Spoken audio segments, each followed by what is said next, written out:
I am, and I have an idea. Bhutan. Did you know What? in Oh, Bhutan Bhutan. that Bhutan, their GDP is happiness. That's their GDP. That's like what they measure things off of. How happy are people? Which seems very in line with with everything you two are about. Okay, so we're going to talk a little bit about the hotel gym. I have to preface this with the Puerto Vallarta Fitness Center is not your traditional fitness center, but we're going to go to the traditional equipment inside of it and show you guys what you can do. So let's head on in. I think we all know there's usually a very signature couple of um, items. There's always treadmills. There's always ellipticals, and the last Dave, I thing have a is there's question always for you. This yes. Ask Marriott away. Puerto Vallarta is not the kind of gym I normally find when I go to a hotel. This is You are. incredible. I don't even get me started. I'm so amped. Let alone like there's a spin room over there. There's a pool over there. It is. I'm gonna say something, and I don't want to upset any of the sponsors. Look, I'm a Marriott ambassador, but the Marriott's gym makes the Westin, the wellness brand, gym look sad. So I'm just gonna throw it out there. I know it's incendiary, but you know what? Like this Marriott killing it with their gym. So what we're gonna talk today about is when you have the traditional level of equipment, treadmills, ellipticals, maybe a bike, and this simple rack of dumbbells over here, because this is pretty normal. We're going to talk about how you can take advantage of this and use it to really keep yourself ready to go.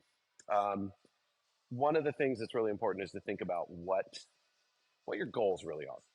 Something that's really important and seems counterintuitive that if you're really trying to lose fat, if you're trying to do a fat burn workout, go hang out on the treadmill and walk. Get a heart rate monitor of some sort. You probably have a watch that measures it.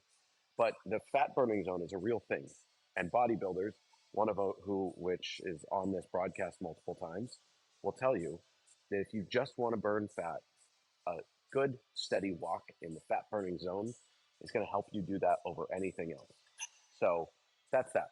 But that bodybuilder would also agree that building muscle burns more calories than anything else. So the more muscle you have on your body, the better your metabolism is. So we're going to talk about some movements that you can do with any variety of dumbbells. These go from 5 pounds to 50 pounds. And what you can do is you can leverage your cardio equipment and mix it with your weightlifting. Um, Everyone's pretty familiar with the traditional movements, curls and bench press and whatnot. But a lot of times people see this and they go, well, I want to do squats. Well, guess what? You can do squats. So I did heavy squats today because there's a squat rack, which is awesome. But I think I'm going to play a little conservative.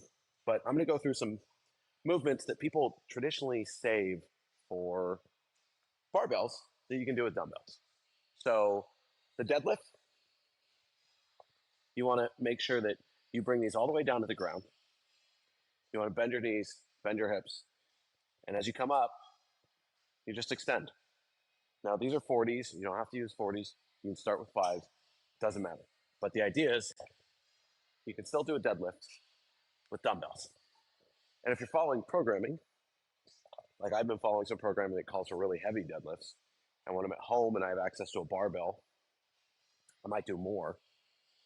But when I'm on the road and I have access to dumbbells that aren't as heavy as what I'd like to do at home, I'll just double my rep scheme so that I'm doing more of them. So the next movement we're going to do is called a power clean.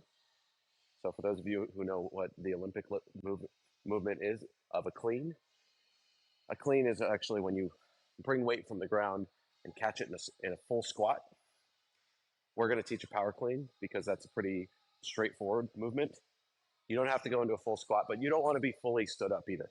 You want a weight that's heavy enough that you have to dip a little bit to catch it. So that's pretty simple. You take the weight from here, you drive out of your legs, and you catch it. That's it. I did a workout, I think it was 3 weeks ago in Washington, D.C., and it was run 400 meters on the treadmill, then do 30 power cleans. Awful. Absolutely awful. So you can do these cleans. And if you want to make it spicier, you do your clean and you do a jerk. So you throw that weight overhead. You're engaging your entire body in that. Well, let's go back to the squat. You're going to do a clean to get the weight up. You're going to hold this. You're going to get nice and comfortable. You're going to dip down and come up and drive out of your heels. Pretty straightforward. I can guarantee you, if you do this with 250-pound dumbbells, if you consider yourself an advanced weightlifter, it's going to whoop your butt, especially if you do it a bunch of times. So there's that. And then there is a move that's probably the second most hated in circuit training and HIIT. It's called the thruster. I call it the second most hated because more people know what burpees are, and they're definitely the most hated. A thruster is a squat into overhead. So instead of taking it from the ground to the shoulders and then pushing it over, you're going to rest, hold it, squat, and go to overhead. And I'm going to show you what that looks like right now. So you get that weight up here. You're going to want a nice wide stance. You come down and up, down, up, down, up.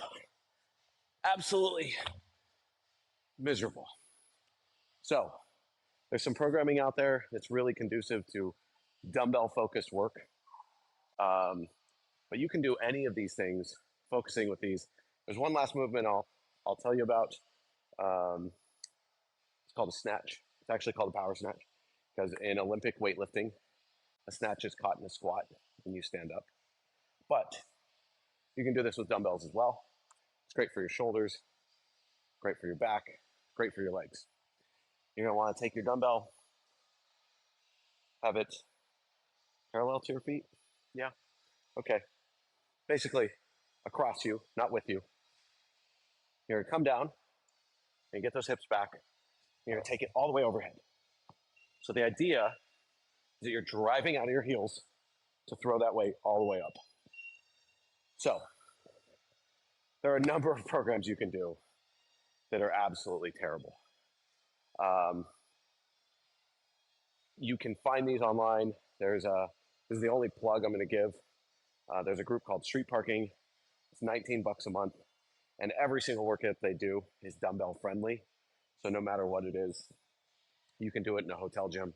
I will say that's how I maintain my fitness, is that programming. It's pretty significant and great. Liz, I'm going to ask you to kind of log back in here because I have a question for you before I sign off for the rest of the day. Yeah. All right, we're ready. Oh, wait, he had a question for us. Okay, go ahead. I can't hear Dave anymore. Oh. Okay, go on, Dave. Ask it now.